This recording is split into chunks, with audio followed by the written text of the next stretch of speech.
Hello and welcome to Hot Potato.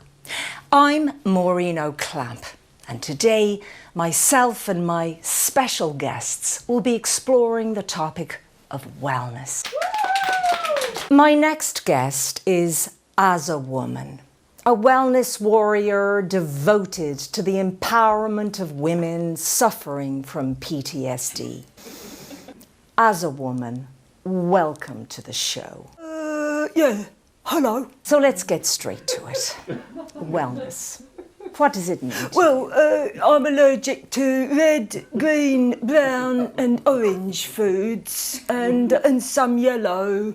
But foods of colour I'm okay with, funnily enough. I wasn't thinking so much about food. I was thinking more in general. Well, I am a woman, and as a woman, I suppose wellness means reaching out and connecting with other women who are looking for a safe space to be a woman, you know, like how to be safe in nature, how to be safe in the home, how to be safe in space, that kind of thing.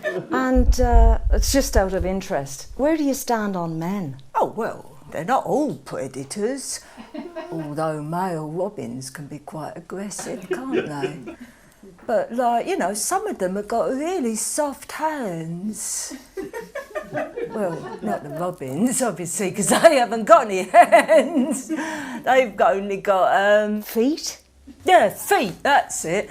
And I got this friend, right, Pixie Love Handles, who heads up the Extreme Women Against the Reptilian Deep State and 5G Fluoride and Chemtrail Exposure Collective. And she got a block in her toilet once, so she got this bloke to come round and fix it, and he ended up giving her a baby, so it turned out to be quite useful. Indeed. So let's start from the beginning then. You were born Claire Margaret Breadworthy. No, sorry, Maureen, but I get quite triggered when people mention my dead name. Oh, so sorry. Azah. May I call you Azah? Well, I'd rather you call me by my full name, if that's okay, because someone got it wrong once and called me Gaza, which caused me some considerable trauma. Of course, nobody wants to be confused with a weeping footballer. So, perhaps then you can contextualise your work in light of your childhood, because I understand it was your early experiences that drove you to women's wellness. Is that right? Well, like, I was born Pisces, right, which is already a lot, you know. And I come from quite an oppressively privileged middle-class home in Godalming. You know, we had the three-piece suite, the jacuzzi, the patio, quite a big patio, actually, bigger than we deserved, given our collusion with the British Empire. And I suppose I spent the first 10 years of my life in a sort of unconscious coma of white cultural hegemony. You know, like the Flintstones, Yogi Bear, Top Cat, the Banana Splits, the Wacky Races, Scooby-Doo. You watched a lot of television then? Well, I had to. I had to distract me from what I was. You know, and then one day I just sort of woke and I realised that I'd been drugged by the broadcasting patriarchy, and it was then that I realised that I've got to stand up for women who can't speak, won't speak. And then I thought, instead of collapsing into silence, you know, silence being violence, I thought I'd practice the art of violent silence. And that's how I got into radio. Radio? Yeah. So my first residency was in a women's care home on a show called Bags for Life. And that was quite silent because a lot of the old ladies chose to communicate via smells. And then I'd done Identify This for Radio Totnes, where I facilitated coordinated baseball bashing sessions for able-bodied cis males who identify as disabled trans women, and that got very violent. And then finally I went on to a palliative care show called Live and Let Die, and that got very silent in the end, yeah. As a woman, I get the impression that you're somewhat at home with trauma. Is that right? Yeah, I suppose I am. I mean, it probably goes back to when I was a child, because it might not seem much like to you, Maureen, but to me it's fundamental to being included in the child community, and that is...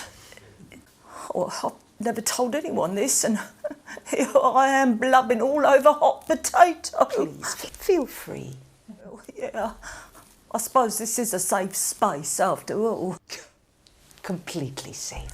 Right, well, it was the summer of 1976 and I was 5 years old, and it was my school sports day, you know, parents gathered and everyone there and that, and it was my very first sports day, so I wanted to do my best, you know, and then someone hands me an egg and a spoon, and, you know, it wasn't their fault, they didn't know I was vegan. But when I asked them whether they'd consulted with the hens before trafficking their eggs for entertainment, they just looked at me like I was crazy, and then they pushed me onto the racetrack and told me to get on with it, and I was running and my egg fell off the spoon and it smashed into the grass, and there was just this yolk everywhere. It was just yolk. I started screaming and screaming, and do you know what, Maureen? Not one person came to see if I was all right. They just carried on racing. It was horrific, do you know what I mean? Yes. It must have been awful. Go on. Well, luckily, after 35 years of lobbying the school governing body, they finally banned all competitive sports. And you know what? Last year, I heard that all the children gathered in a big circle around a maypole and sang "Pop Goes the Weasel," which is a huge improvement. Although, of course, I can't condone the celebration of weasel popping per se. Yes, but that's not a blood sport, though, is it? It's a nursery rhyme. Well, as they say, Maureen, there's no smoke without fire. Azah Woman. Let's move on to more positive territory now. I hear you got married last year, is that right? Yeah, I found a lovely partner called Quimby. Oh, that's lovely. Tell us about him. Or her.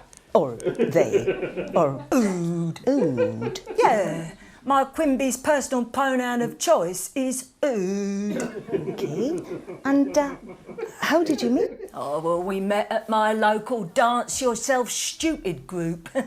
And I could tell that Quimby was longing to dance with scarves, but he'd been sadly repressed by the patriarchy. But luckily, there was this 6'4" cis male electrician called Dave with a lot of body hair. And when Private Dancer came on, he was really graceful and inspired my Quimby to just relax and release himself all over the floor. Oh, it was like river dance. Oh. And did you go on a honeymoon? Yeah, we went to a friend's flat in Catford, yeah, because we wanted a zero impact experience.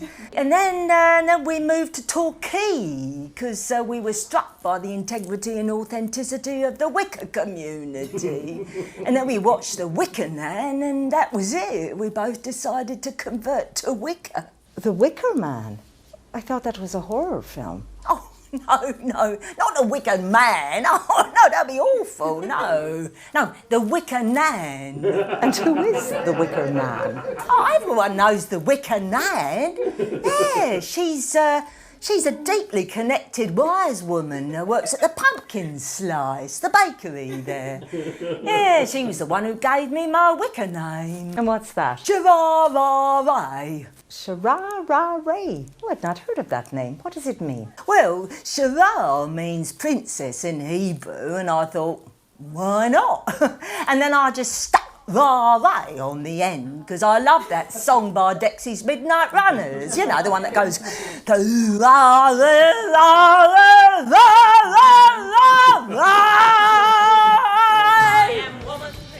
Oh, excuse me, I've got to get that.